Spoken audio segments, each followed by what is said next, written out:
महापुराण की जय। नारद जी ने कहा, हे पिता, रामचंद्र जी के चरित्र का विस्तार पूर्वक वर्णन कीजिए। ब्रह्मा जी बोले, हे नारद, विष्णु जी ने देवताओं के कार्य के लिए पूर्णांश से यह अवतार धारण किया था। उन्होंने अनेक बाल चरित्र किए, जिन्हें देखकर उनके माता पिता अत्यंत आनंदित हुए। उन्होंने फिर विश्वामित्र के साथ जाकर उनके जग की रक्षा की तथा सुबाहु को सेना सहित मार डाला।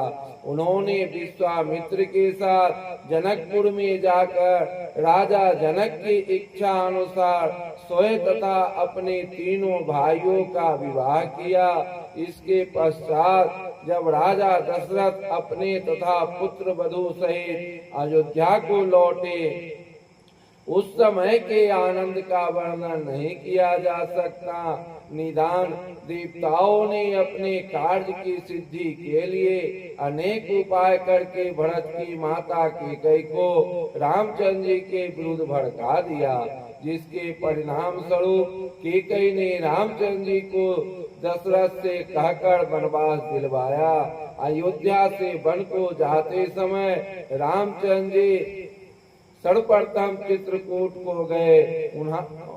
वहाँ उन्होंने मत्स्यगंध शिव जी की पूजा की। उस मूर्ति को मैंने ही वहाँ स्थापित किया था।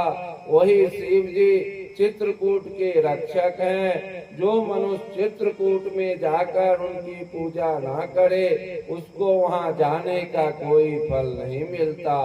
भरत जी अयोध्या वासियों सहित रामचंद्र जी के पास पहुँचे। उन्होंने हाथ जोड़कर बड़ी भक्ति के साथ रामचंद्र जी से लौटने की विनती की, परंतु रामचंद्र जी ने उनकी बात न मानकर तथा अपनी पादुका देकर उन्हें विदा कर दिया।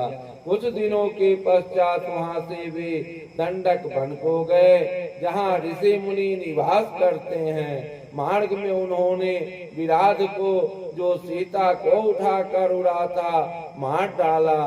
फिर वे कुंभज मुनि के पास पहुँचे। वहाँ अगस्त मुनि से उपदेश पाकर सीता तथा लक्ष्मण सहित पंचवटी को गए।